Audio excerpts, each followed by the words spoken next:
Okay, guys, alternate ending. Take 43. With so many movies on the net and TV, it's kinda hard being up and film savvy. Do you catch a show while you're on the go? And how do you know what to keep or what to throw? How do you know what to keep or what to throw? Tune in, tune in, tune in to alternate ending. Tune in, tune in, tune in to alternate ending. Now! Please give a warm welcome to the hosts of Alternate Ending. Welcome to Alternating. We're discovering good movies, one bad movie at a time. I'm film school dropout Robert Jarzinski. Across from me is our casual moviegoer Carrie Jarzinski and our very own critic in residence Tim Brayton, with Alpha Dog howling its way. Ow! Well, it's just Alpha. I appreciate the What did I howling. say, Alpha Dog? You said Alpha Dog. Oops, yeah. No, it's just with Alpha. Hold on. There we go. All better. Alpha. All right. Sounds good. It is a dog movie. Alpha is it's. I was going to use a word for describing like how dogs move. I was going to say bounding, but a lot of animals. What do dogs? They don't gallop. They snuggle. They don't pounce. Cats pounce. What do dogs do? Caress. With Alpha treeing its way into theaters. They nuzzle. Nuzzling so their way. So do human babies. Yeah. Not like a dog. I don't know why I got it confused with the Justin Timberlake you did. movie. You sure did. Damn it. An old Justin Timberlake movie. I feel like I should edit that out. No, I'll keep that in. Yeah. We like your We're errors. looking at flicks featuring man and woman's best friend with our top 5 Vibrators.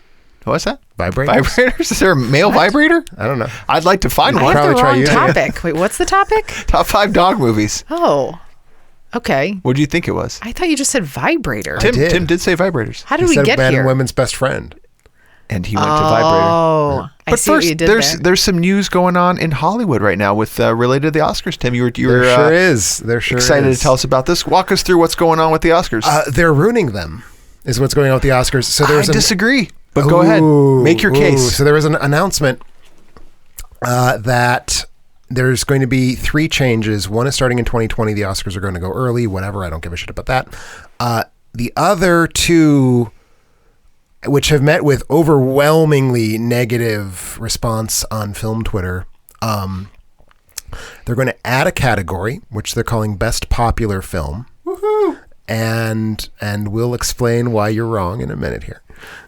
What does that But, even mean? Best so is it a that's the thing, vote? no one knows. Does maybe the public takes What a it vote? basically means is they don't think Black Panther is going to get a Best Picture nomination, and they don't want to deal with the backlash, so they're just going to make up a category to give Black Panther a nomination in. That is That's your my guess? take on what's happening. But basically, yeah, it's like movies that are big box office hits, but also would not normally get a Best Picture nomination. 5 of them are now going to be nominated. We don't know if it's like, is there a specific dollar threshold? Is it like, what are the top 25 highest grossing films of the year? It's very unclear. And it seems likely, and this is why I think that if I were in Rob's camp, I would be more cagey about it. It seems like it's going to make it impossible for those movies to get actual Best Picture nominations. Like last year, we had 2 bona fide box office smash hits get Best Picture nominations, Dunkirk and Get Out. It seems pretty clear to me neither one of them would have. And if you look at what happened to animated films, as soon as they got their own category, they kind of stopped getting nominations. Oh, I see So what you're saying, yeah. okay, so you're saying they'll be mutually exclusive? I'm you saying- can't be nominated in both, or won't be? I'm saying they won't be, not that they can't be. Because you can nominate a documentary or an animated film for Best Picture right now. They just don't. When was the last time an animated picture won the Oscar? One for Best never Picture? has. No, never, Never? The only 3 nominees were Beauty and the Beast in 1991, Toy Story 3 in 2010, and Up in 2009. And those both benefited from the very weird way that Best Picture nominees were formed in 2009, 2010. I'm not going to put you on the spot, Tim, Yeah. but you know Oscar Best Picture winners pretty well. Titanic is really the only one that comes to my mind that jumps to the front when I'm thinking something that ended the year in the top 5 in box office and was in one Best Picture. 1996. What? That was 97. 97. Dang! But Oh, I so like close. where you were close. It has happened a number of times. It has happened. I think Okay. the most recent time, I think Titanic might have been the most recent time that the number 1 film at the box office won. Because I don't believe... Because the reason I don't believe Return of the King was the number 1 film. It was certainly the number 2 film of the year. Oh, sure, Return of the King. I'm saying the likelihood that a top 5 box office movie makes it. I mean, we're splitting hairs a little bit because it's not a common occurrence where a top 5 box office would be. Here's a fun fact that someone on Twitter pointed out. Of the 10 highest grossing films in history adjusted for inflation, 9 of them won Best Picture. Or 9 of them were nominated for Best Picture. Okay. The only one that wasn't was Snow White and the Seven Dwarfs. That's true. And we've had, as recently as 2009, Avatar get nominated for Best Picture. Okay. So it would also clean house because you're not a fan of Avatar being a Best Picture, or were you? I most certainly am. See, I'm losing all my That's what I'm sides of the saying. arguments. I'm saying maybe it would free it up to being the art house pictures being more. The art in house Best pictures are never going to get nominated. They're too like maybe I it think frees spots. That's what I'm saying. It frees some spots for the Best Picture. it's just going to be more things like Darkest Hour. Is my concern. okay. Well, that's no good. That's not good. No one wants that. no one wants that. It's an okay movie. But setting that aside, that's not actually what pisses me off. What pisses me off is that they've also announced that they're going to, for some undetermined number of tech categories, so things like best editing, best sound mixing, best makeup, those are going to be awarded during commercial breaks and then shown in like an edited clip reel at the end of the show. And that does piss me off a lot because that's where movies get made. They get made by the editors and the makeup artists. We need to like respect those people and like say, yes, you deserve an Celebrate, award, yeah. and you deserve to get it in front of a live audience. I mean, millions. can we all agree though that the Oscars for a while now have been kind of teetering towards nobody caring, and Golden Globes has taken more of over the forefront? Well, we can agree with the first of those claims. I certainly don't think we can agree with the second. You don't like the Golden Globes better? No one respects the Golden Globes more than I'm not the saying Oscars. respect. Maybe I'm you. saying I enjoy watching them more. I've actually never once watched the Golden Globes. Care 2 years now running. We've watched both. Music awards. Damn it! No, Golden Globes versus Oscars. Golden Which one do you Globe. like watching? It's one Plus they're TV. drinking and they're What's eating. the difference? Golden Globes Golden are TV and movies. Oh, that's right. And That's they're, right. They're also like awarded by a very small panel. I don't think of I people. ever stay up for those. And the Oscars to me, the Oscars have gotten a little tedious. We had fun having parties over them in the last few years. They got long. Go and kind on of and slow. on. So they gotta some pick of it the up. hosting challenge. They've had some hosting challenges. I think there are better ways to shorten it. I think cutting out the dire montages of like best times that movies represented cake or whatever. That's a better way to do it. Cutting out some of the stupid musical numbers that aren't Oscar nominated songs. Don't cut out the categories. Would you ever There's only cut out 24 less? categories. Would you have less nominees ever? I don't see why that would be helpful. There's so many words saying all those titles. That's the thing. It takes about a minute and a half to award a category. There are 24 categories, so it really should be less than an hour. What adds to that is not the awards; it's the like bullshit. The dancing. So they need to get rid of the dancing. They need to get rid of like That's the best like part. go to a movie theater and bother people who are just trying to watch A Wrinkle in Time. They need to get rid of ordering a pizza and having it delivered to the theater, because like you can give out the awards in certainly less than an hour. Yeah. And that's what the show. So your mind's made up. This will be worse, or are you're just afraid that it'll be worse? Right now? I've had a couple nights to sleep on it right now, and I think it's going to be so much worse that I might not watch the Oscars. Care you better, worse? Not sure. Indifferent for Don't care. for right now. A little bit of I'm that holding too. out hope that this will spice things up a little bit. I'm hopeful. Just as a casual Oscar viewer, I'm excited. As someone who has many Oscar lists committed to memory, I feel mortified and sad. Okay. Who won the Best Picture in 1963? The awards given out in 1963 are the awards for the film year of 1963. The first one. Lawrence of Arabia.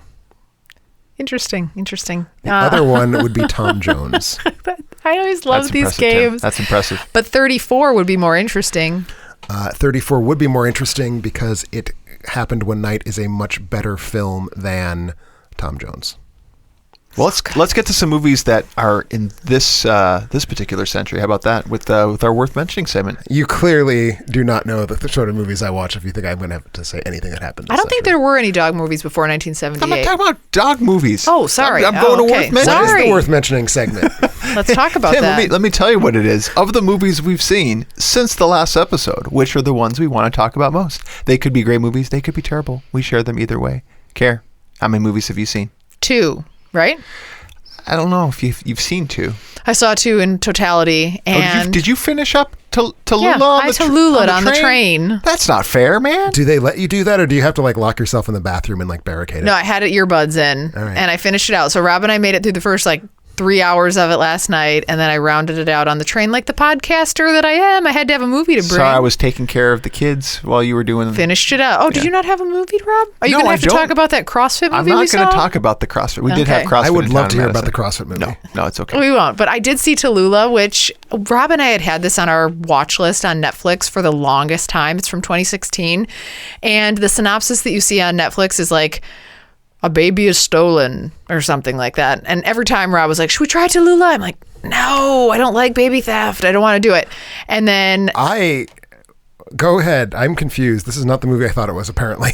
oh, no. Yeah, I don't think it is. So, because I know you were saying, why would you have ever watched this? This is somewhat up my alley. So, this has Ellen Page, Allison Janney, Tammy Blanchard is in this. Okay. Different movie than you were thinking? I mean, I just heard the title and I assumed it was a biopic of Tallulah Bankhead. No. All It's right. a biopic of nobody, and it's written and directed by Sian Heder. No idea who that is. No, I don't either. But this person, of which I don't know their gender, Written and directed by. written and directed by. It ended up being this movie I really, really enjoyed. So it's this homeless girl played by Ellen Page accidentally stumbles upon this just monster piece of crap mom. And she comes in, the mom's like wasted. She's going out to try and like meet men. And she's like, can you watch my baby? To Ellen Page. So it sounds to me like a woman who simply wants to continue living a healthy, sexually active life, finds someone to take care of her child. Right. This does not sound like a piece of crap mom. You to me. may have empathized with Tammy Blanchard, but she just leaves her with Ellen Page, who's again this homeless girl. Ellen Page is responsible and good. That's what she It's said. a homeless girl who she's taken for hotel help. Yeah, for the hotel help. Yes. And so when she returns back, Ellen watches her. When she returns back, the mom's wasted out of her face and falls. Passes out. And Ellen's like, I'm not going to leave this cool, super cute baby with you. And she takes the baby. Subsequent story ensues with the relationship that she has with her boyfriend's mom. This really good story. I really, really, really like this. Here's what you might like about it. Unresolved ending. Well, just sort of ends. Okay. Yeah, spoiler. That's not a spoiler. I'm going to tell you what's unresolved. Okay. Did you like this? I've only seen half of it. Now I know right. there's an unresolved ending, so Yeah, sorry. that is a spoiler for me. But you don't know what's unresolved. So, Lots of things. The resolution is unresolved. But I mean, it could be unresolved because we don't know if Ellen Page is going to drop the baby into the lava pit. That's true. Exactly. It could be that we don't know if Ellen Page Does is going Ellen to get kiss to the keep cute her? boy that You she's don't know. adopted the Yep. baby with. yeah. But I do know that it is whatever it is will be not resolved. Whatever it is, it doesn't. Exactly. I would recommend finishing it. I actually really, really enjoyed this way more than I expected. And right now it's it can't be too unresolved if you liked it. I know. Streaming on Netflix I right resolved now. it in my mind. I think it's a Netflix original from Is it back in the really? day when Oh. Netflix original did Yeah. not automatically mean giant sack Then of crap. great. Yeah, I was really hooked. Allison It was just Janney. too late for me Love to stay her up too. to finish it. Good story. So recommend seeing it. How about you, Tim? I only saw 4 movies this week. It was a soft. Yeah, it's a light. It's a soft week. I just had stuff going on. I did see a Netflix original that was a sack of crap, and I won't say anything about it, but it was called Extinction, and Rob, you tried to warn me off of it. And you said to me that you turned it off after 15 minutes. Yep. Is this correct? That's correct. I would call those 15 minutes the good parts. It gets so bad. But You made it through the whole thing? I did. I don't turn off movies unless they're like actively beating my face in with a hockey stick. The movie I would like to talk about instead is a film that's in theaters right now. Not terribly good, but I thought some people might be curious about it. It is the current wide release The Spy Who Dumped Me, which stars Mila Kunis as a woman whose boyfriend has just dumped her in a very shitty way via text, and she's feeling pretty sorry about it. And her best friend is played by Kate McKinnon, who's trying to cheer her up and trying to, get her back out in the world. And what happens fairly early in the movie is she's recontacted by her boyfriend, who turns out to be a James Bond-esque international super spy. And shortly before he is killed by another super spy, he manages to tell Mila Kunis basically, here's the thing, you need to take it to this place in... I forget what European city. They go to a lot of European cities. I think it's Austria. I think it's Vienna is the one they go to first. So basically take this trinket to Vienna and meet, this person. And so Mila Kunis and Kate McKinnon have a spy adventure, even though they're both kind of hapless Los Angeles women who don't really have any clue what guns are or how to, like, you know, do the sort of thing super spies do. So it's very much like the movie Spy with Melissa McCarthy from a couple years ago. Not anywhere near as good as that.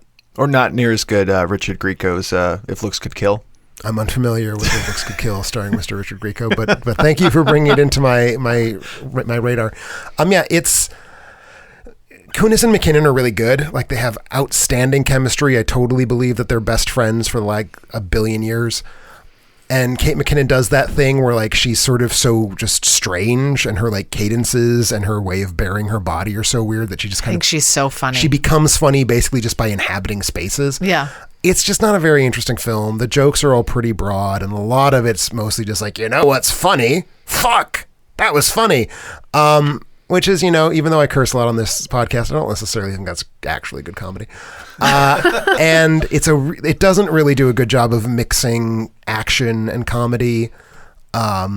Worth seeing outside of theaters, maybe? It's not for worth free? It's not worth skipping it. Like, if you like these actresses and it shows up on Netflix, there are worse ways you can spend 2 hours for sure. Don't spend money on it. Nothing in it is worth seeing on the big screen. It's really, the appeal is just seeing those two actresses like sort of ping pong off of each other. I'm glad and that's you said really this. good. Rob wanted us to go see it. I thought it would be a Carrie movie. I thought Carrie would like it. I mean, it's pretty dumb, so she might like it. Yeah, and I do like the F-bomb regularly used in conversation. Yeah. Well, I've nothing much to bring to the table. CrossFit was in town here in Madison, Wisconsin. I think the last couple of years, the CrossFit Games have been held here. And I was feeling inspired because of my tremendous physical physique, and saw some CrossFit streaming action going on Netflix. So, what was that actually called? Froning, the fittest man Froning. in history. Is it like a documentary? It is a documentary following Richard Froning, who's the 4-time first place winner at the CrossFit Games. He's the declared fittest person on earth. And CrossFit, for those of us who would much rather. Can I tell you what it is? Yeah, go ahead. Do you not know what it is? I do not. Okay, let me tell Go for you. it, Care. Let's see how you do. It's a fitness competition for very strong people, and they do lots of weights and running and things. And they do this while being crucified? Yeah. That is if you get to last round. All That's right. what they do. Did you like this documentary? I thought it was. I mean, we did CrossFit for a short period of time. It was a little bit too competitive for us, and you're basically combining Olympic weightlifting with cardio and body lifting Tim workouts. actually knows what it is. I have no idea what it is. Oh, are you being Do serious? I look like someone who knows what the fuck CrossFit is? I thought it was like a known thing. You're combining just a lot of different types of really complex My exercises. day-to-day consisted of seeing the spy who dumped me and eating queso while I was watching I thought you it. were being And they're all on mocking paleo. me. They're all on paleo You can't eat diets. any carbs. Yeah. No carbs. Well, no sugar. Well, I guess corn chips are carbs. Yeah. So Can't have corn chips. No had carrots. carbs. Interesting to It's super I mean, intense. Queso, though, would have been paleo-friendly. Richard Froning, just as an individual, just super competitive, amazing person to have won, to win any major championship as an individual 4 years in a row is just really incredible. And then he retired shortly after that and only competes in group events now. But yeah, I'm interested in people who can do it. I admire them. I am not one of those people who could do this. This documentary isn't super great, but it's just sometimes light and fun to just watch other people be successful at things. Yeah. And so that's you why do not have the same relationship with the world that I do, clearly. What's your relationship? I don't like watching people who aren't me be successful at things I couldn't succeed at. Oh, I see. I like cheering for people on stuff. Not Netflix has I like watching people who are in physically superior condition to me, like running into buildings and snapping their ankles. I see. check. Yeah. Took care of that. Well, Netflix does have a lot of CrossFit documentaries out there right now. So if you're into CrossFit, Froning is one worth checking out. There's a ton of other ones that follow other stars and a set of stars as well on Netflix. Remember, you can find more details about all the movies we've watched at our website, alternateending.com. That's alternateending.com. Before we head to our break, you might be wondering about ways to support the show. Get early access and exclusive content, make us watch a movie, pick your own episode topic, and more from our Patreon site. Tim you've been releasing some summer nasties. Well, we're done with that. Oh, So that's, You had a lot of nasties. you had a lot of I did summer five. nasties. I did What's five next? of them. Relaxing. Just relaxing. I mean, the school year is kicking up soon, so I don't want to make any commitments. But There might be something fun. All right, some exclusive, or not exclusive, early content. Early release is what we do with that. Yeah, we still believe in democracy. We don't believe in locking away the good stuff. We just believe in making you wait for it a little bit. And then time is running out on one of our exclusive items, the Writer's Workshop, where you'll get to partake in a group writing activity. We think it's going to be a lot of fun. We're basically going to do like a sort of boot camp for how to do film writing, if you're interested in that. And there are only a few days left. The cutoff, I think, is the 15th. So if you're curious about that. 15th of August. 15th of August. So definitely snatch that up sooner rather than later. Should be a good time. It's an experiment. Hopefully an experiment that'll pay off. We'll see how it goes. Yeah, looking forward to it. Also want to thank all of our listeners who support the show and make their Amazon purchases through our site. Doing it is easy. Just go to our website, alternateending.com, click on our Amazon banner, and seamlessly go about your purchases. All proceeds go to making our show better. Since our last episode, here are the things that were purchased. Someone may be getting ready to do some pancake cooking, or a lot of pancake cooking. A 4-pack of Smucker's boysenberry syrup, 12-ounce bottles, 48 Why are you assuming ounces. pancake? Could be some ice cream toppers. Maybe it's a sex thing. Could be just a sex thing. That's what I do with my boysenberry syrup. You can fill up your belly button with that. Yeah. I mean, that's not the thing I fill up, but I like where your head's at. What else do you fill up? We'll talk off the air. Okay. Also had a 24 by 36 poster frame, black poster frame purchase, pre-assembled on the MDF backer board. That's the good stuff. Yeah. It's the good stuff. Kitchen Heavy grade. housewares, Hario coffee filters. Oh yeah, we ran out. We need to stop going to the store to get them. We should just Amazon Get your purchase these. Harios? Get my Hario coffee paper filters. Isn't Hario the company that makes gummy bears? No, that's Haribo. Haribo. Yeah. Haribo. Also could probably find that on Amazon. Be shocked if you can't. If you can buy boysenberry syrup, I'm sure you can buy gummy bears. On Ultra HD, Blu-ray, Predators 1 through 3. Okay. I would like to have that. I have heard, so the Predator series has been very ill-served by like high definition Blu-ray. They have a brand new 4K Blu-ray that's obviously just coming out that's supposed to look pretty good, and I'm a little jealous because I would like to own a version of Predator that doesn't look like shit, but I also can't afford a 4K TV. So I'm envious of you, whoever you are who bought this set. Yeah, share it. Send it over to Tim. He'd appreciate it. And 4K TV. And a 4K TV. to go along Or just with the TV and you can keep Predators. That works too. Thank you for all your purchases. When we get back, our top 5 dog movies.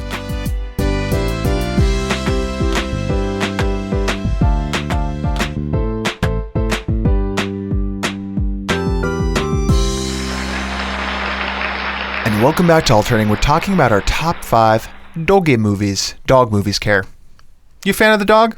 More of a cat person?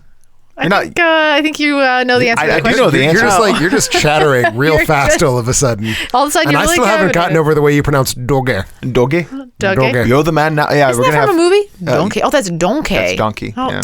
that's a Shrek That joke. is a Shrek You could do joke. the Scottish accent, say "You're the man now, dog," which I'm not going to attempt to do, and then it could be a dog movie. It could be. That's not a dog movie. That's Finding Forrester. That's what I'm saying. But he says the word dog. He says if movie, saying the that's my word dog is the qualification. only qualification, then we're gonna have some. So you guys don't have. interesting I just said I thought this was real dogs of a movie. So I just have like bad movies, Interesting. right? All right.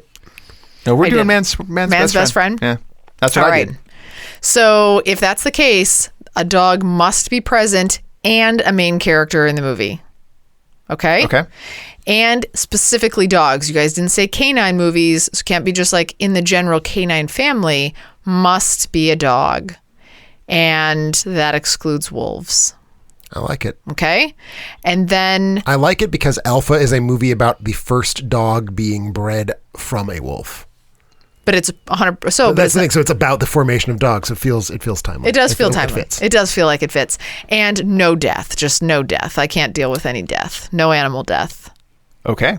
Right? Are we all on the same You page? must have found the only 5 movies in which I dogs was appear and death does not. I was limited. I actually am not a dog movie fan when I was going through this list. Apparently, I'm like, neither are critics. Not a highly rated genre of film. And when I was looking back at like the people who actually crafted the movies that I chose, I was like, who are these people? So clearly, they've done nothing else beyond these movies. They've done things, just nothing. Nothing of note. We'll get to those. I don't have any certainly with Spielbergs on mine. here for the dog movies. So, Well, has he there done is any? actually a Spielberg movie that I would say qualifies as a dog movie. Which one? I don't want to say it in case it happens to be on one of your lists, so I'll be shocked. I if won't it look does. at your face and then you say it really The fast. movie is The Adventures of Tintin, which is about a boy and a salty sea captain and the boy's dog.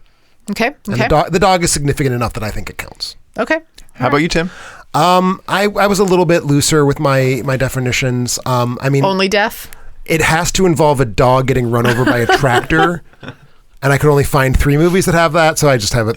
No, basically, yeah, like dogs have to be super consequential. For the most part, dogs are the like protagonists, or at least very, very important parts of the plot on my list. But yeah, basically just movies in which like the presence of a dog is a major thing going on, and I sort of ranked them by how well I think the film evokes sort of a sense of doggishness. If that makes sense. That makes sense. Does this align with you? Yeah, central character, main character is a dog. I didn't have any death qualifications or anything like that. Yeah, dog central to the plot. I didn't necessarily rank these by my favorite. Most dog. Yeah, most presence of dog, or to Tim's point, where I felt like I got more of a dog experience throughout there. I gotta say, I have some glaring holes in my list. I've missed a couple movies that I'm pretty sure may have cracked my top 5, which I'll maybe get into after the fact. I had 3 movies, one of which I thought might crack my top 5, the other 2 of which I just wanted to be thorough, and I watched none of them. Hopefully I'll cover off on both of yours and I can tell you a little bit more about them. I guarantee neither one of you has seen one of the 3 films that I have. Yeah, and you and I like blacklisted this movie last 2 years ago when it came out. Because it got some backlash. We'll never see that movie. No, it's the backlash. I thought you were talking about Marley and Me. Well, that movie was going to be bad. A Dog's Purpose? A Dog's Purpose, which looks terrible. I think I'd like it. Okay. I don't think you would. I think I'd like it. Yeah, in general, definitely a dog person. So and that Rob movie has a dog die like 14 times. Does it? And it's basically about a dog dying and reincarnating. So Rob, we've talked about this on previous episode. Oh, is it? That's the plot. I'm crying just thinking about it. It sounds awesome. Yeah, I will never see that. It goes back to finds its original owner. Don't want to see that. Dennis Quaid. No, don't want to see that. Come on. Oh, that's tough. Rob is considering wanting to get another dog. We've probably mentioned this in other shows. Considering I have deposits down all over He's town. got deposits. Another? You have no dogs. What did I say? You said another. I had a dog once. I still refer to her. But I'm just saying, like, it implies that you have a dog and wish to have 2. No. I have still one in spirit. I didn't realize I said it. Aren't your that. children like terrified of everything? Not small things, small puppies. So interestingly, I'm frightened of cats for the most part. And I know you're a cat man, but I don't know what it is. There's just sort of a shiftiness that they have, and I just don't really trust them. So anyway, over the course of this last week, there's this really like teeny little kitten that's been running around in our backyard. And Did you say calico? Is that what that is? Like an orange and white? It's orange and yellow. Orange and white. Yeah. That's just. Why do I keep? If it doesn't have words black, am I using? Orange and white. Orange and white. No, if it doesn't have black, it's not a calico. Okay. Oh, okay. So it's been running around in our backyard, and again, I'm freaked out a little bit because I always feel like they're just ready to like bite my face off, like that they're just gonna pounce at any moment. I know. My cat, she doesn't do it anymore, but she used to wake me up by biting my nose. And now she doesn't, and I feel very lonely. I'm so afraid. And so the girls are now in love with this cat. And now I'm like, I'm not really a cat person. And we're like, don't feed it. And then Rob put out some tuna. So now it's around our house all the time. Do you know if it's a stray or is it just someone's cat? We're trying to figure it out. I don't know if you collar cats or not, or if you should. You can, and maybe you should. And if it's going to be outdoor, you should probably chip it. But yeah, this one has nothing to. No. It's so young. It might be nice. It's too nice to be a wild cat. It's really sweet. I keep my hands tucked in, and it just rubs around me in circles. Because they're adorable and sweet and loving. But dogs good. are still superior at being. Sorry, so much. Is that what we're doing? All right. I'm changing my list. Fuck dogs. Dogs are bad animals. I am in the dog camp. Love them. You can rub them anywhere, and they won't bite your face off. And that's why I chose these top 5 movies. Good segue there, right, Rob? That was smooth. Yeah, thanks. So I will go with. Did you just confess that you masturbate dogs? I don't know exactly what I said, but I assume that I did allude to that in what I did just say. So I'm going to start from here on my number 5 dog movie. All right. This is a good one. You guys have both seen it. Lots of overlap, by the way. 100% overlap for Rob and I, for sure. That there's going to be some overlap. Huge significant overlap. This one's from the 1990s, somewhere in there. If you can tell me, I'll give you 17 cents. This is the movie Beethoven.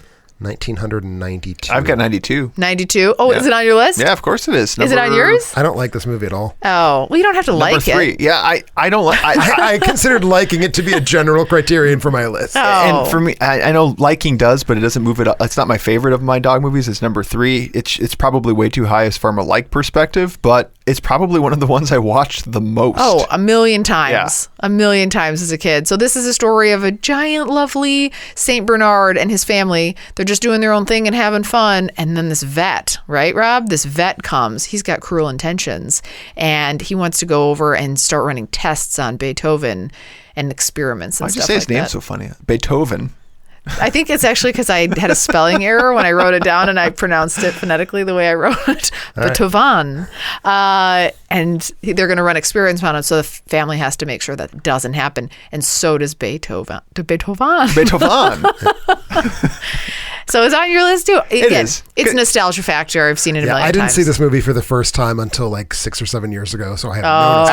After school, in summer school, like they would just play this movie on loop and then on TV. Totally. And it takes you through the whole life cycle of the dog's life. Not the whole. Not the whole. We It's don't not watch like it. birth. We No don't death. like it age and die. Nope. That's And true. there were like 14 sequels. So early presumably years. it eventually dies. And this is why I'm surprised it's not on your list, Tim. It's the first appearance of JGL.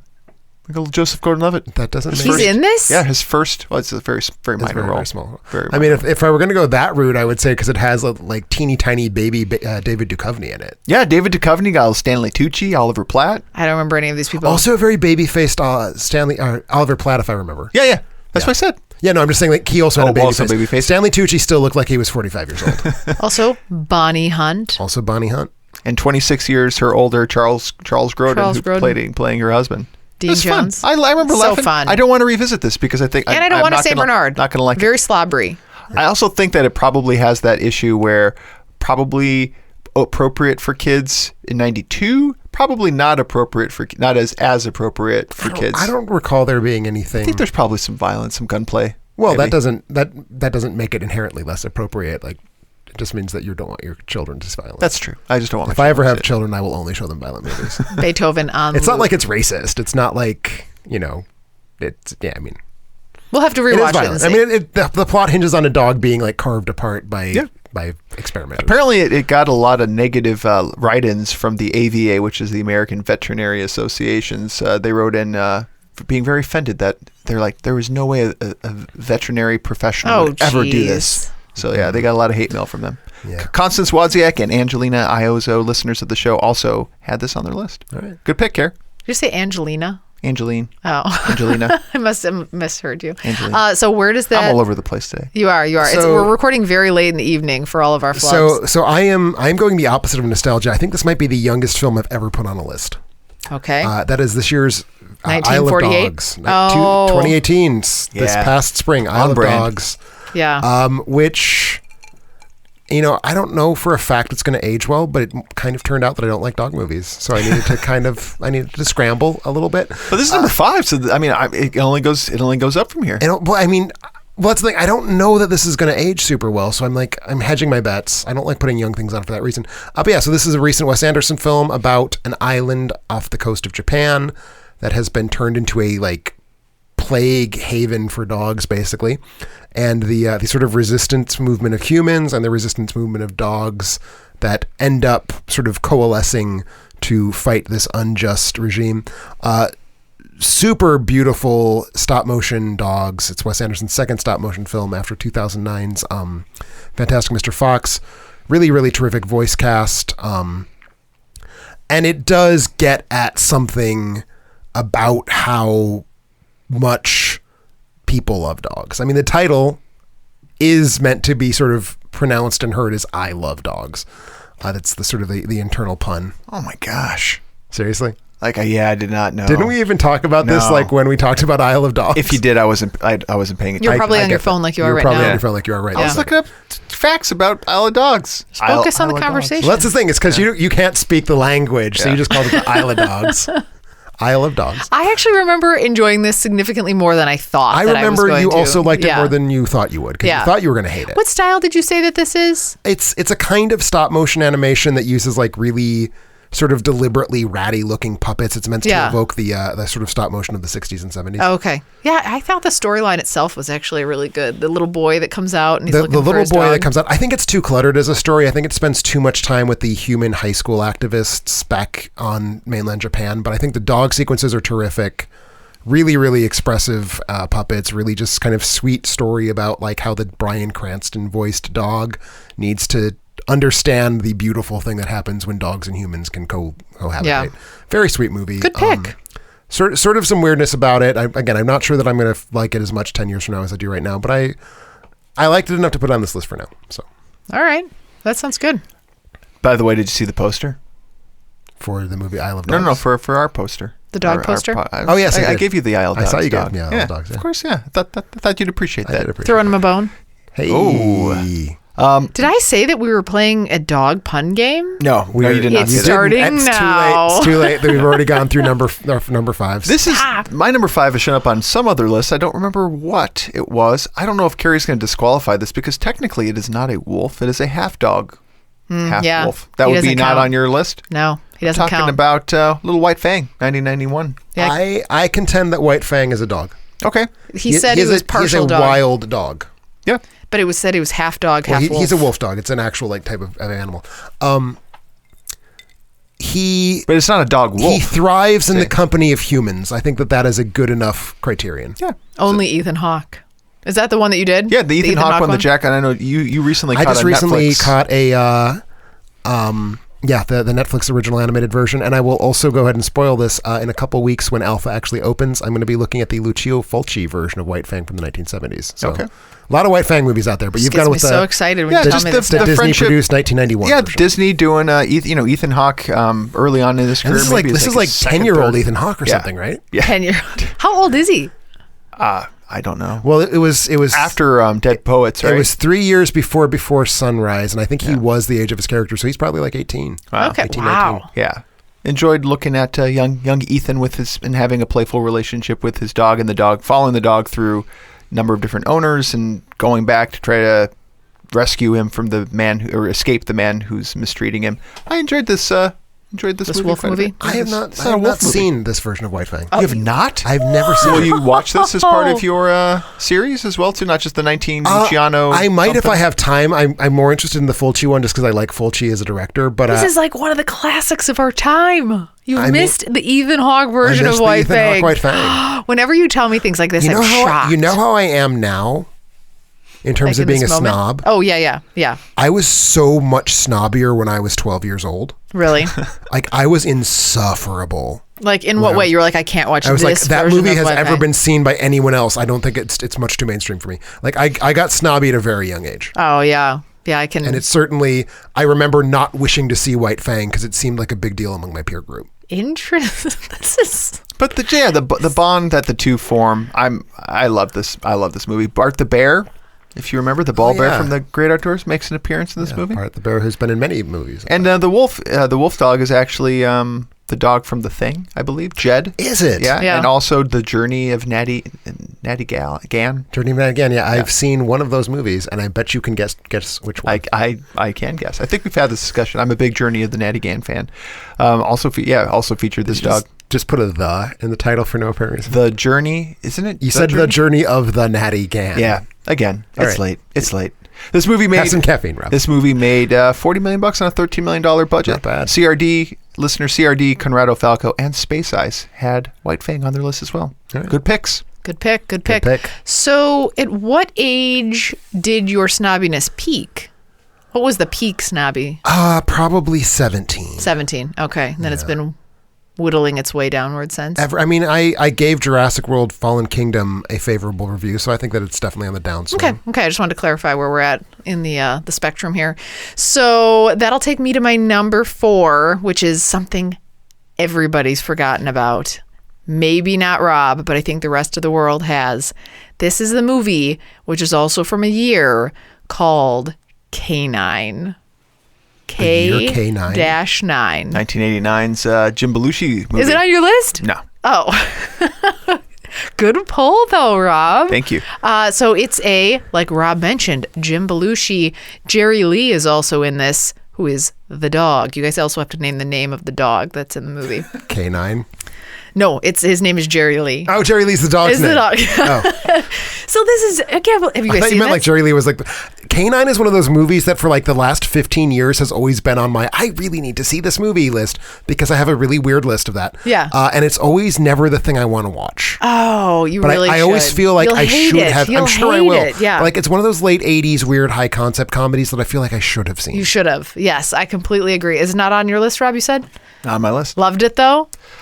Forgot about it? No, you can tell me if you forgot about it. I didn't forget about it. I just like told you it was James Belushi 1989. Yeah, no, that's true. That's true. Not forget. So it's a buddy cop movie. Put your phone down. I'm looking up facts You're about it now. You're distracting me. Oh, sorry. So buddy cop movie where this cop is trying to... The dog's real name is Rando.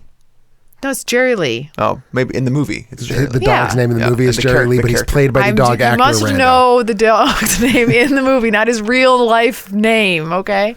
So anyway, this buddy cop movie where the cop is trying to track down this drug dealer, so he's given this dog named Jerry Lee, and it's supposed to help him out, but trouble ensues when Jerry Lee turns out to be a little bit destructive along the way. All right.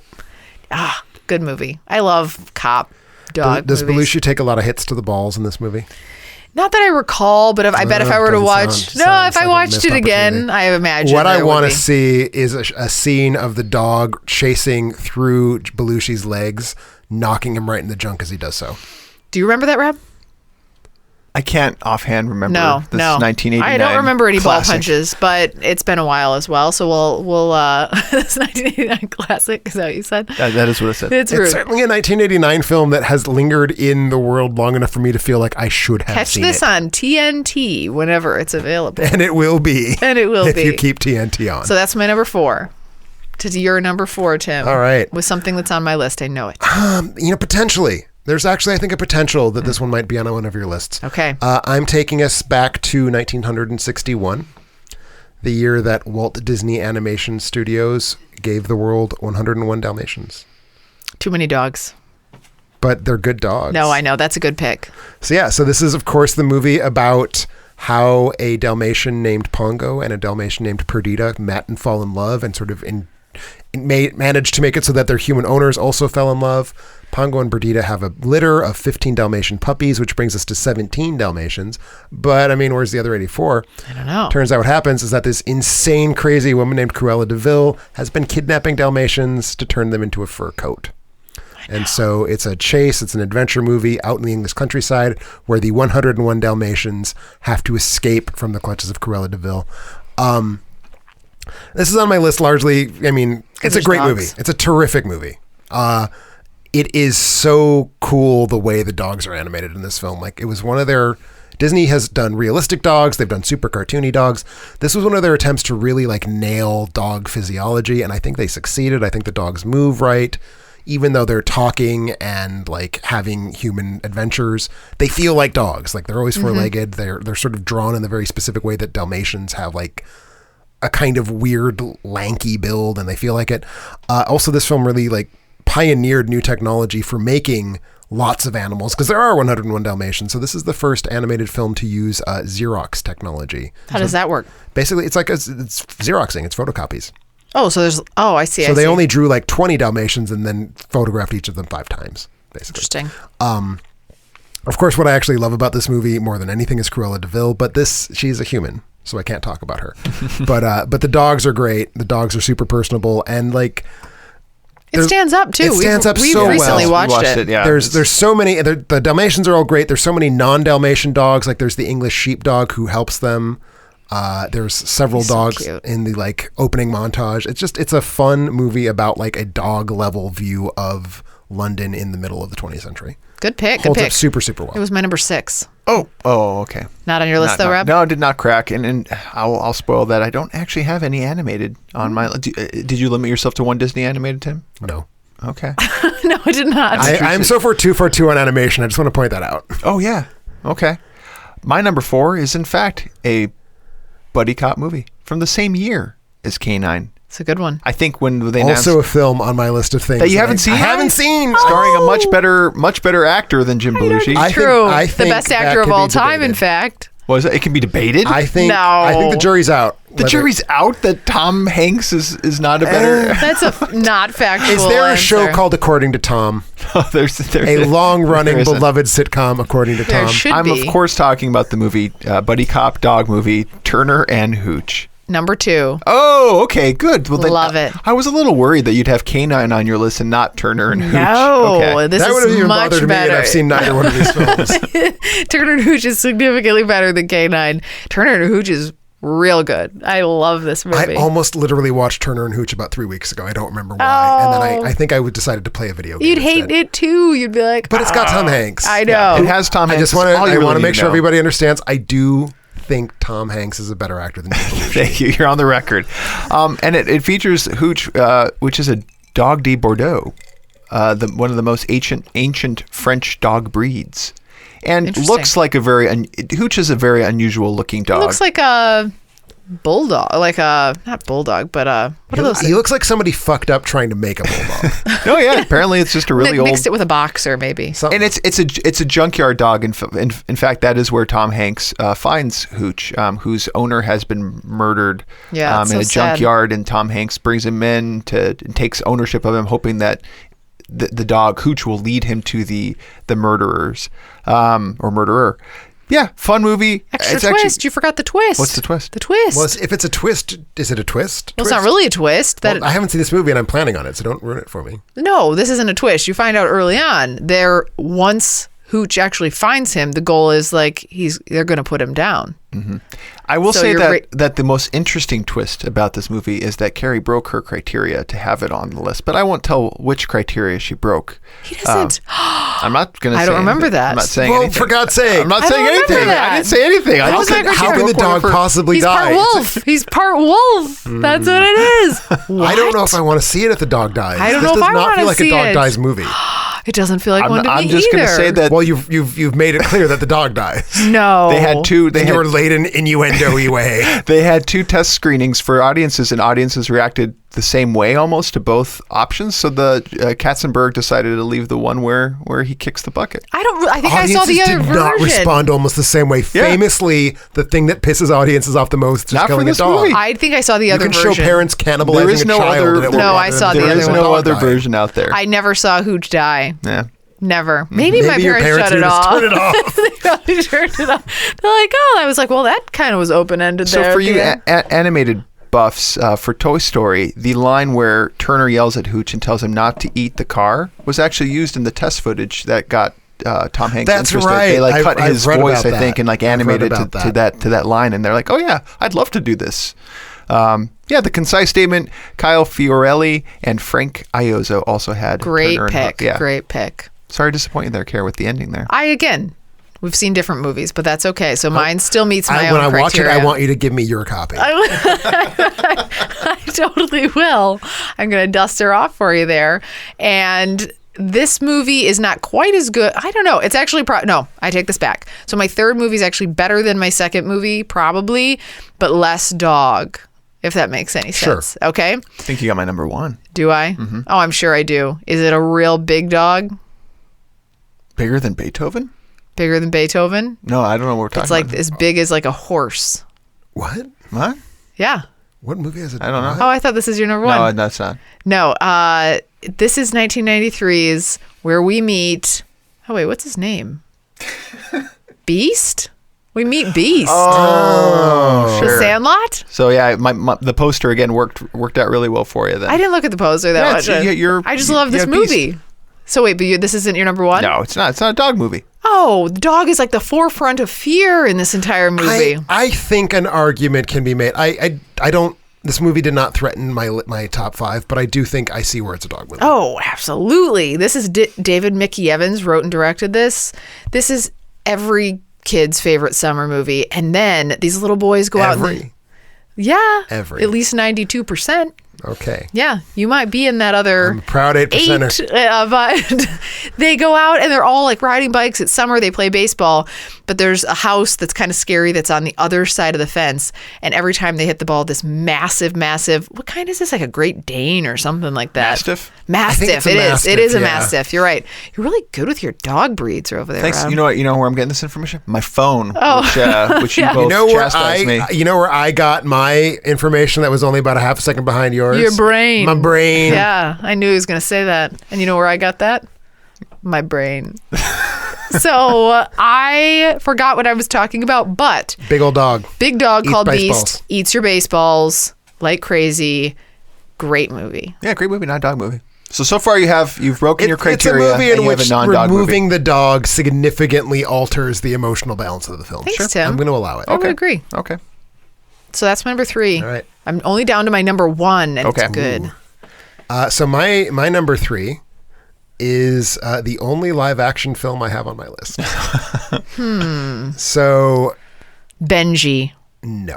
I haven't seen a lot of the canonical dog movies. Benji. I haven't seen Benji. Is it a Disney?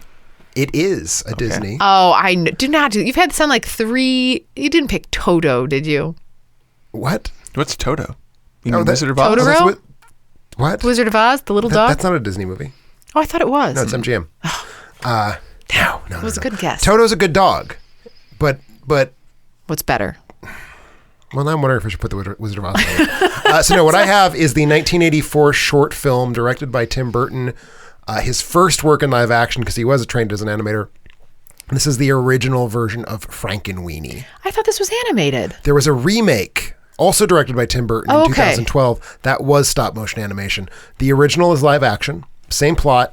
The original is live action? The original Frankenweenie's live action. You haven't seen the original Frankenweenie, Rob? I feel like I would have expected you to have done so. No. I can't picture how it could be live action. Very successfully. So this film is about a dog who gets run over by a car, and it makes his owner very sad. So his owner decides to turn to mad science to bring the dog back to life. Parody of Frankenstein about a boy and his dog. Very Tim Burton-esque concept. I think it's... Does it end well? Yeah. Well, define well. Yeah. I mean, Yes. does Frankenweenie maintain He doesn't become a zombie. No. It's not a But monkey's paw. He doesn't his- die Again. again. Oh, okay. I don't know. No, so I mean, I think it's better than the remake in that it's more concise, so it doesn't feel quite as labored. I do like that it's live action. I think that it makes it sweeter in a way. Because in the animated version, everybody looks like a Tim Burton stop motion animated character, so they're all kind of creepy and bug eyed. In the live action version, it's a boy and his dog. And so the conflation of like this very sweet Disney produced movie about like how much a boy loves his dog with the black and white cinematography and the sort of really like just strange look of like the dog with bolts in his neck. It's like this perfect combination of sweet and kind of creepy and gothic. It looks pretty creepy Let me from see. the pictures. Well, that and also it has Shelley Duvall in it, who's not. Oh, that's right, it who's not does. helping the situation. Shelley any. Duvall is a great. No, great, but making it more creepy. How she is not a creepy woman. No, she's not. Oh. But I'm thinking, from The Shine. Fair enough. From The Shine. Wait, what is Ing. it? Shining. Gosh, I'm really bad. You are tonight. so tired. I'm sorry. That's Yes. why you need your phone. I do. But yeah, no. This is a movie that I think is just like it's one of the best Tim Burton films because it's not like Tim Burton is a brand name yet, so he didn't know how far he could push it. So it kind of measures. It levens the degree to which it's weird and creepy with being genuinely sweet. And it is just a really great story about the bond between young children and their dogs. And maybe my favorite version of that. And that's why it's on my list. Do you see the transition from Frank to Frankenweenie? Oh yeah, well I mean you don't like see like a Do you see him dog crafting him, corpse. though? I mean the resurrection scene is as important in this film as it is in any Frankenstein Okay. movie. Is And that it really is very much an this. homage to it. Is it really a Franken? Is he combining different dog parts? No. That's He's not just really. real. It's not really accurate. Then. Well, I take well, issue. Preparing. That is not actually necessarily in the original Frankenstein. There's no indication that it's multiple corpses. Okay. He's called you out over there, Rob. Called you out. How can you not have an 1819 novel memorized, Rob? Jesus. Well, I don't have that, but I do have a number 2. All right. Okay. And it's a movie that breaks Carrie's rules. I think it's pretty well known it breaks Carrie's rules, so it's no spoiler. Movie that I had playing in the background one night, and Carrie was so upset with me that I had anything even remotely playing at all you because picked this? she could figure it out. Yeah, I picked When I wept in the shower that time? without having seen a thing.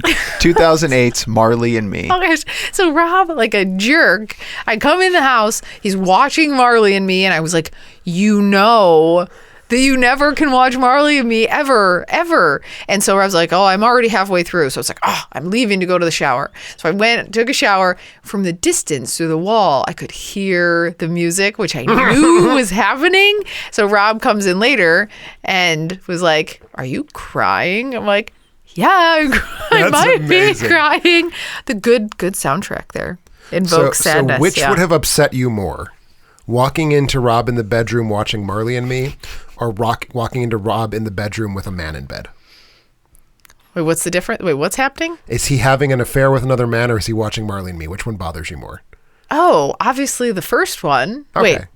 No, whatever. Watching Marley and Me, whatever the So that first one's worse. That's much Okay. more upsetting. Often thought of as one of the top 10 saddest movies. Yeah. I don't know. But that's the circle of of life. It takes you from the young, exuberant little puppy, mischievous, the love-hate relationship that a lot of owners have with their dogs. Like, it's cute as can be, but it's also destructive. And then This is the reason I'm like worried about getting a dog. I don't know that I can take myself through that emotional roller coaster Seriously. again in my life. Seriously. I don't know. So we'll see. Maybe just keep playing this movie. 22 different dogs played Marley. Why? You know why there were so many? Because they kept dying. Actually, there's a movie. It might potentially show up on somebody's list. So I'll Take bring that that back. back and tell me the real reason. Different Dogs die. Different ages. Well, puppies age super fast. Yeah, you can they only had shoot with a different puppy ages. for like 3 days. Oh, okay. Again, I didn't see any of this movie, so. This one does follow the life cycle of Marley. Very And sad. once the dog aged out of being able to play the dog, they shot it and it was the next day's craft services table. Then they became Old Yeller. No. Okay. So speaking of Old Yeller. Well, before we go there, I you still should have go- two yeah, left. you go to need number only two. have your number one. I have my number two. So my number two is probably my least dog movie here, but the dog in it is so good. It's the best movie dog ever. And that dog's I know. name. Tell me. What is the dog's name? I can't remember his name. Snoopy. No, it's not Snoopy. Dog's His name is Bud. It's Doug. Doug from It's Doug. I knew it was Doug, And but Doug I couldn't just remember met his name. you, and he loves you. Yes. This is the movie Up, 2009, He is Pixar good. film. Not primarily about dogs, but So here's it's the got thing. Doug, and I Doug is a masterpiece. Doug That's would pretty be awesome. a top 5 dog in movies to me. But I don't know if it'd be a top 5 dog movie just because. But there's all the other dogs too. I am willing, for the purpose of getting Up on my list, to pretend that this list was top 5 dogs. Okay. But he meets all those dogs once he gets to the There's lots of island and dogs. paradise. Dogs matter a Lots of lot. dogs. Dogs. Squirrel. For one thing, if you take out Doug, the movie suffers. If you take out all the other dogs as well, the movie doesn't even have a functioning plot. Yep. So I I'm gonna, take it. I'm I gonna take count it. because I think Doug is after the old lady dying, my favorite thing in the movie is Doug. That's you're just. Because he is such a dog. He has the squirrel thing. He has the thing where he has that wonderful line, "Hi, my name is Doug. I have just met you and I love you," which anyone who's met a dog knows that is how dogs respond to people.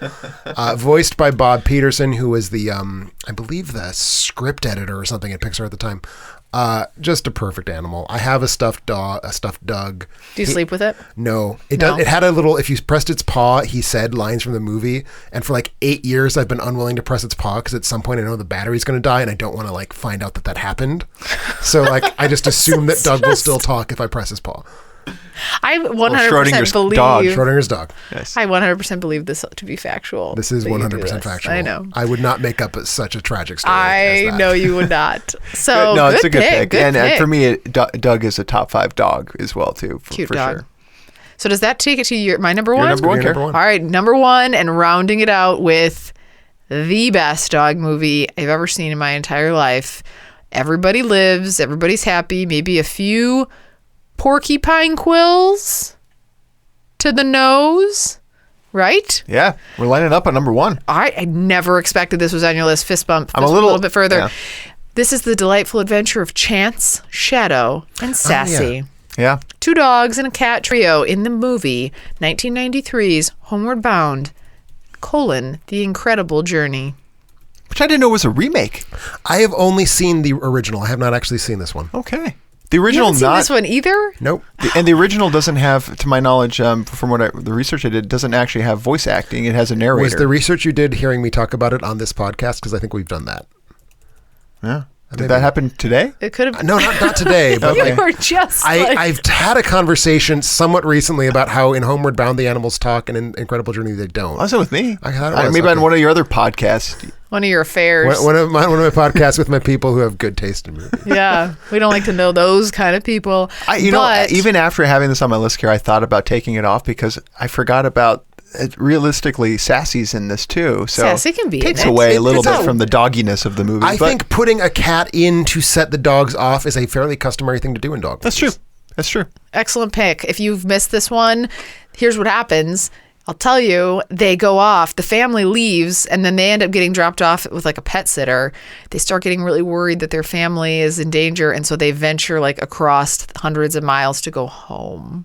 Because they're bound. So it's just the incredible journey of these dogs. Yep. And cat. And it's so good. Sally Field, Michael J. Fox is in this. I loved this movie over and over on loop. How come J. Fox? What else does he voice? Oh, he Stuart the Mouse. I was trying to think of other voices that he's done because he has a good voice for what I would think he has for a distinctive voice, and I think he's would have Chance, very reedy right? and nervous. Yeah, exactly. Perfect combo too. He's like the rascally one. Everyone needs a shadow. The old Don veteran. Oh yeah, is that right? The Passed old away veteran, shortly after. Golden retriever. That's like the wise one, and then Sassy. The cat that's gonna bite your face. They did make a sequel to the remake. I never saw that. And also featured Michael J. Fox, and Sally Field came back for it. Interesting. Which I don't think it did that well. one is like they have to go to San Francisco or something. They're exploring San Francisco. Yeah, they made it because getting to Homeward Bound 2, Lost in San Francisco. Lost in San Francisco. The director Dwayne Dunham also gave us The Little Giants, which I actually really like. I like The Little Giants. Nobody joke. Else. I think Dwayne Dunham might have directed an episode or two of Twin Peaks. That's true. Okay. Yeah, good it is ones? true. Episode 11? Those are the only 2 movies he's ever done, and then everything else was Interesting. Twin Peaks. Was Twin Peaks. Twin Peaks and Homeward Bound. Listeners Jason Stewart and Julian also had this on their list. But yeah, it's any journey adventure featuring dogs. Also, I thought it was interesting that they didn't have their mouths synced to the lines, which I appreciate. The technology really wasn't there yet. It must make it a lot easier. Babe was very much the film that debuted that. I'm okay without it though. It holds up to me. Are you saying Homeward Bound is a better film than Babe? I'm not saying that. I'm just saying. Sounds like you're talking shit about Babe. Save a little bit on the budget. Don't worry about syncing, and I'm going to enjoy it maybe just as much. We should do a top 5 pig movies because Babe would be my number 1. Alice would love It's going to be hard to narrow it down. Our daughter. It would be hard to come up with others than Babe. That's true. Let's be fair. Gosh, I can't even think of any other right now. But anyway, go on to your number 1. My number 1. Butcher Boy. What? No. It's a Disney animated movie. We already confirmed this. Lady and the Tramp. No, Butcher Boy has a pig face. Oh. There's no pigs in Lady and the Tramp, no. There are no pigs in Lady and the Tramp. No. So my number 1, Lady and the Tramp, 1955.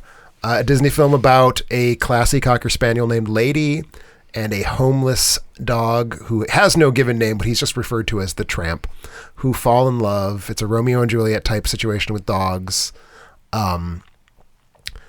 The first time, and probably the best time, that Disney's animators really threw themselves into making realistic dogs, and they totally nailed it. There are 2 very, very beautiful pieces of animation. They move wonderfully. They express themselves very clearly. Some really great moments in this film. This has one of the all-time classic Disney scenes, of course, when Lady and the Tramp share a romantic dinner of spaghetti and meatballs in a back alley. Best scene. Agreed. Such a good scene. Such a good scene. Such a good scene. I mean, I think it is the best scene. It's got to be. It was animated by Frank Thomas, who is maybe the best animator Disney had at that point in time. So yeah, it's this movie about like how dogs view the world and view their humans. I think it does something really, really good that 101 Dalmatians does not do, which is that the humans remain just kind of like there. They don't really emerge. I don't remember almost any human. Yeah, I don't recall the Italian restaurant owner does, and the sort of unpleasant aunt who has the cats kind of has a face. The owners of Lady don't really, they're just sort of people, like they have very smudgy looking faces. And I love that about that. It makes it strictly about the dogs and how they navigate their world, kind of independent of anything else. Really fun movie, very sweet romantic film.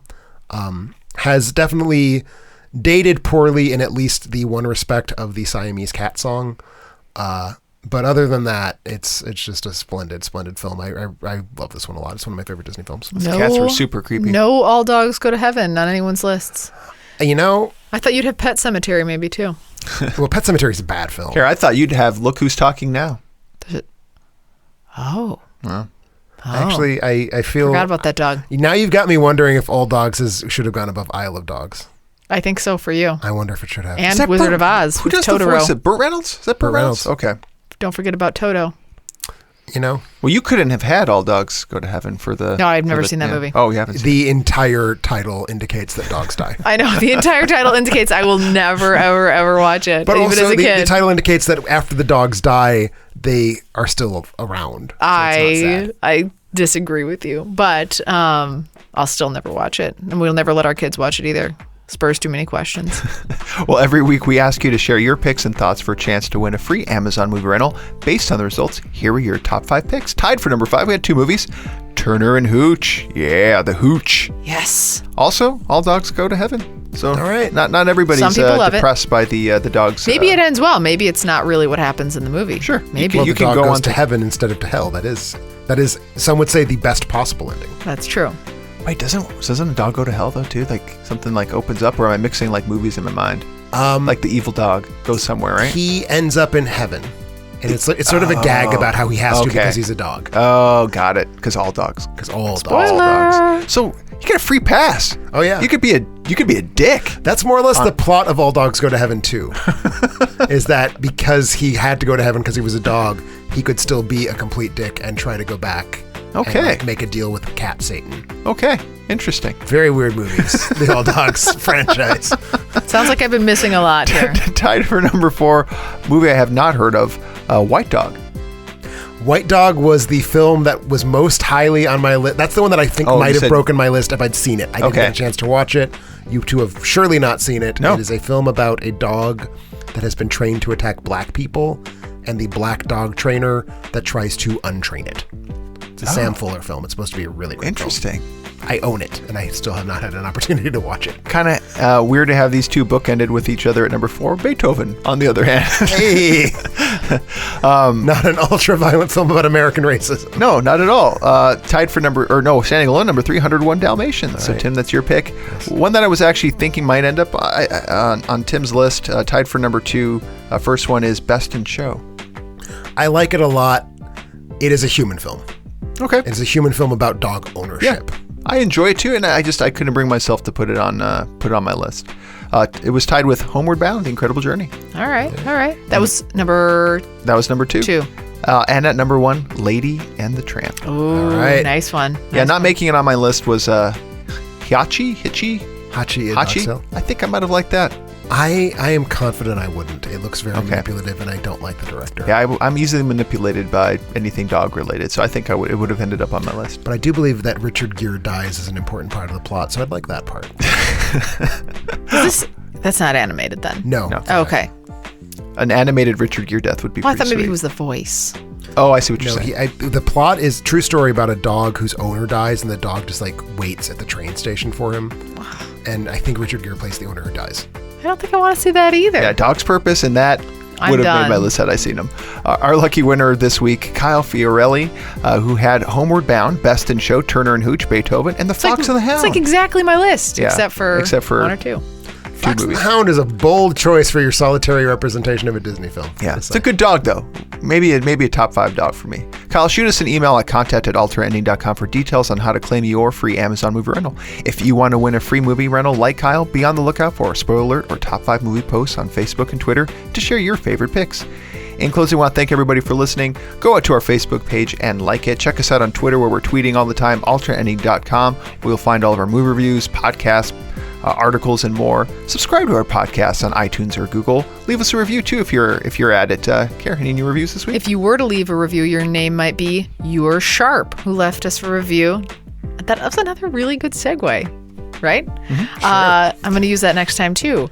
Only it'll be not You're Sharp who leaves the review next time. I don't know, somebody else. But then if you call I'll need a different segue. You're right. I agree. So Your Sharp says, great entertainment. I absolutely love listening to these 3. They have such great chemistry. Their discussions have helped me build a super watch list, and I laugh during every episode. Love you guys. Oh, we love you too. You too, You're Sharp. Thank you for leaving those reviews. That's really helpful. I hope you laughed at all the jokes about dogs dying. Yeah. We like to keep it light here By the way, at Alternate I'm super Ending. glad that nobody put Milo and Otis on their list, because then I would have had to talk about the number of animals that were killed over the course of that shoot. Oh. Don't want to know. Really? Don't want to know. In the scene where the cat jumps off the cliff. Thank you for joining. Goodbye. They literally were just pitching cats off a cliff. I don't agree with that. I don't believe this story. It's a Japanese movie. They don't have animal protection agencies in that country. This is information to keep. Rob knows. You're not supposed to tell me these kinds of stories. Depressing. Yep. I'm not going to be able to sleep tonight because I'm going to have a stomach ache. I'm sorry. Thanks, Tim. Don't rewatch Milo Notice. I won't. Well, yeah, we're taking a little bit of ourselves a break. Yeah, a little bit of a break. So Carrie can emotionally recover from what I just told her about that movie. That I and need Tim 7 weeks. Tim needs to pick up a backpack, his lunchbox, some supplies for going back to school. Don't forget your pencil sharpener. Oh yeah. Pencil sharpeners. Some of those. Number 2 pencils. Got an apple for the teacher. These days, you can just buy a kit and they just mail it to you. And I feel like it takes a little bit of the. That is fun. Not fun. Yeah, when love I back was to school shopping. when I was 8 and I was like at the place that had like what school district are you, and you like pull the list of all this. That was delightful. Yes. That was the highlight of my September. But now we just buy a kit because we're lazy. You're lazy. Your I'm children lazy. are going to grow up to be stunted people. Yeah. And it will be your fault. I'm still taking them out to get double school supplies. Good. Do that. Well, we are taking off until Monday. You probably buy them pumpkins at the grocery store for Halloween, don't you? No. Yeah, Carrie doesn't let me. I Good. don't. We go to a pumpkin farm. Good. We have to go pay $80 to trudge through Hell, mud yes. to get that pumpkin. Well, we are off until Monday, September 10th, but when we get back, we'll be recapping the summer season with our summer movie recap, which is fitting. All right, yeah, our top 5 movies of the summer might be another way of putting it. Another way to put it. On your list, it said movie recap, so I'm putting it just as it is. My list is... Can we wrap this up? Can we wrap it? You guys No. I'm kind of sad. This is the last time people will hear us for 3 weeks. They need to Okay. hear Rob and I debating points of terminology. I see. Okay. I'm enjoying it. We will catch you then.